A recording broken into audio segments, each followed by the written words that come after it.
How's it going, everybody? I wanted to just sit and talk about a couple of movies. I haven't done that for a long time. I haven't posted a video on a Friday evening telling you what movies I was going to watch during the weekend. So I did watch two movies.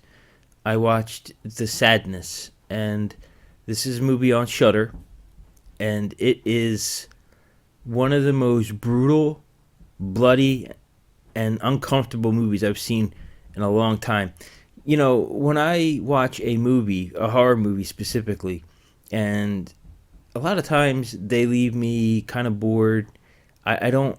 I like a horror movie that takes a little something of you that you can't. I like the movies that you just can't sit down and watch on an afternoon because you're bored. I like the movies that when you watch them, they take a piece of your soul. They're brutal and relentless and make you uncomfortable. Movies like um,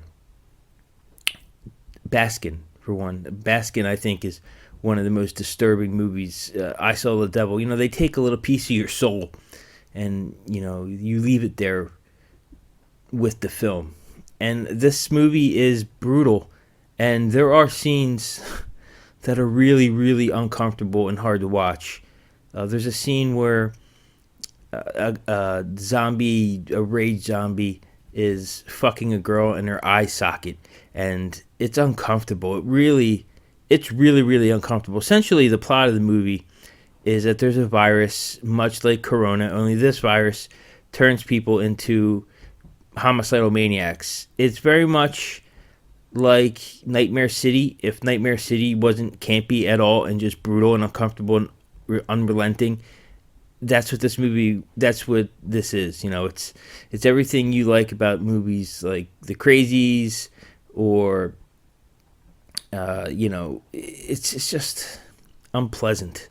And it was so gory. I posted some pictures on my Facebook feed, and people were just like, what in the name of the sweet baby Jesus are you watching? And I was like, oh, it's called The Sadness. And it lives up to the title of the movie. It's bleak, it's unforgiving. The ending is a downer, just like how all these movies tend to go. I think the only zombie-esque movie that I recall having a good ending is 28 Days Later, and even then, the movie is just soul-crushing throughout the entire runtime that you're ready to just cry. And that's just like this movie. It's very much a gory, fast-paced, disturbing movie, and they do something here that not a lot of horror movies do, and they give you likable characters. The two main leads are really likable, and you root for both of them, and you're really upset when things go bad for them, which it does. But there are some really, really great gore scenes. There's some really good tense moments where they're walking through the hospital, and the kind of antagonist zombie, he's kind of scary. He starts off innocuous, and he becomes utterly terrifying. So the Sadness is definitely check it out. It's on Shudder. It's well worth the 1 hour and 40 minutes. So I can't recommend it enough. The Sadness, 4 out of 5 Robert Englunds. Annie says, check it out. And we'll be back with The Aviary. So I just saw the movie The Aviary. It's a horror thriller. It just came out a couple of weeks ago. And when I saw the trailer, I was really excited. It's about two women that escape a cult. And it really is a deceiving trailer because it makes it seem like a lot more happens than it does. First off, there's only 3 people in the entire movie, which can be fine normally.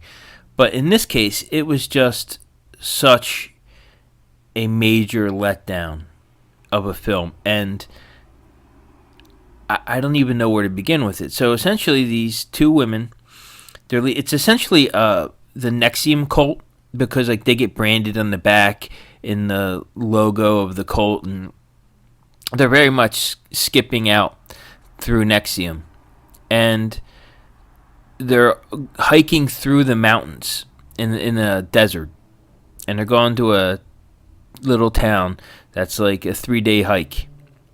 And okay, the first 20 minutes of the movie, it's mildly interesting. They do some decent world building. They talk about this guy and what he can do and why they're leaving, yada, yada, yada. And then they come to a small deserted town. And they stay there overnight. And then they go back hiking in the morning. And then at the end of the night, they come back to the small ghost town. And you're like, okay, is this a time loop? Are they dead? What's going on? And they will not answer that. They just go hiking again the next day, and they never go back to the small village. They never explain what happened, why they kept finding this place. Now, I'll tell you a little bit in a minute what happened, but essentially the movie is just these two people walking in the desert. It's like that movie Jerry with Matt Damon and Casey Affleck. It's just these two people walking in the desert over and over again, and they start to see things. They think they're being taken over by the cult leader. They think that he's using them.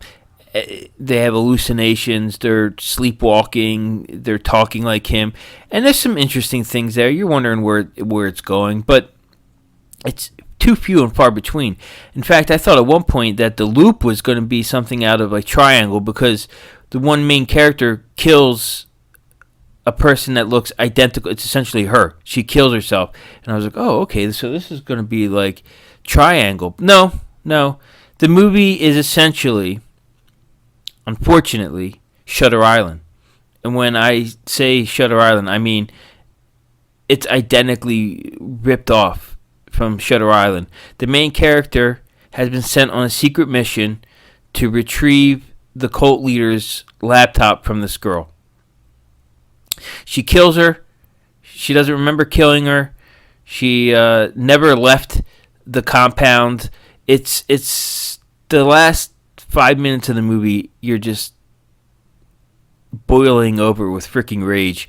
It's really a major letdown. Now, it's not going to be the worst movie of the year, but it's not making the best. And I had high hopes for this movie. I really did.